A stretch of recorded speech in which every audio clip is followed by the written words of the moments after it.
ఈరోజు ఏపూరి సోమన్న సోదరుడు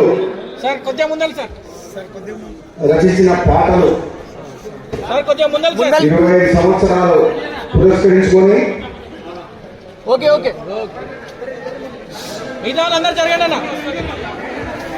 పుస్తకాల ఆవిష్కరణ కార్యక్రమంలో పాల్గొంటున్న వేదిక నుంచిన పెద్దలందరికీ, మరో సోదరుడు గద్దరు వారసులు ఏపూరి సోమన్న తర్వాత గద్దర్ నర్సింగ్ ఇద్దరు చూస్తే గద్దర్ గారి పాటలు గుర్తొస్తాయి, గద్దర్ గారి రూపం గుర్తొస్తుంది. ఆ గొంతు ఏంటంటే కళాకారులకు గర్వంగా ఈరోజు ప్రజల కోసం పాటలు పాడే వ్యక్తులు అంటే వీళ్ళు కళ్ళంలో కనబడుతున్నారు.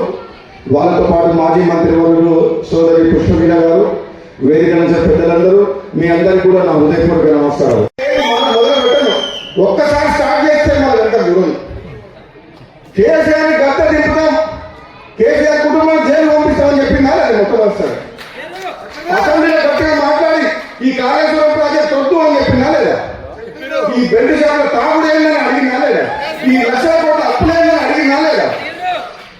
నువ్వేమన్నా నియంతవా? ఈ తెలంగాణ అంటే నీ రాజ్యం అనుకుంటున్నావా? నువ్వు రాజు అనుకుంటున్నావా? నీ తర్వాత నువ్వు కొడుకుని అనుకుంటున్నావు? ఇది తెలంగాణ ప్రజలందరూ కోరుకుంటే 60 ఏళ్ళ ఉద్యమంతో చేస్తే ఎంతోమంది ప్రాణాలు ఇస్తే మానవుడు పార్లమెంట్లో కొట్లాడితే కాంగ్రెస్ పార్టీ సోనియా గాంధీ తెలంగాణ ఇచ్చింది. అంతేగాని నువ్వు రాజు, నీ తర్వాత నీ కొడుకు యువరాజు అని చెప్పి మాట్లాడితే నేను తట్టుకోలేదు, ఒప్పుకోలేదు. అందుకనే నేను పోరాటం చేసిన. నా మునుగోడు దెబ్బకే పోయి పాములు అనుకుడు అది గెలుప. 100 మంది వస్తే పోలీసులు పెట్టుకొని దొంగతనం గెలిచింది. ధైర్యంగా వచ్చేటప్పుడు అంత గెలుస్తాను. అంతమంది అవసరమా? ఒక 80 మంది కొడుతుంది, 100 మంది అవసరమా? నేను చెప్తున్నా సోమన్న, నీ వెంట నేను ఉంటా.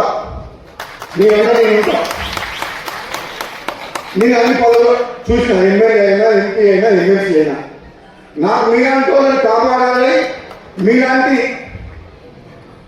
నాయకత్వాన్ని ప్రోత్సహించాలి, మీలాంటి కళాకారులు కూడా చట్టసభలో అడుగు పెట్టాలి, పోరాటం చేయాలి, పేద ప్రజలకు అండగా ఉండాలి.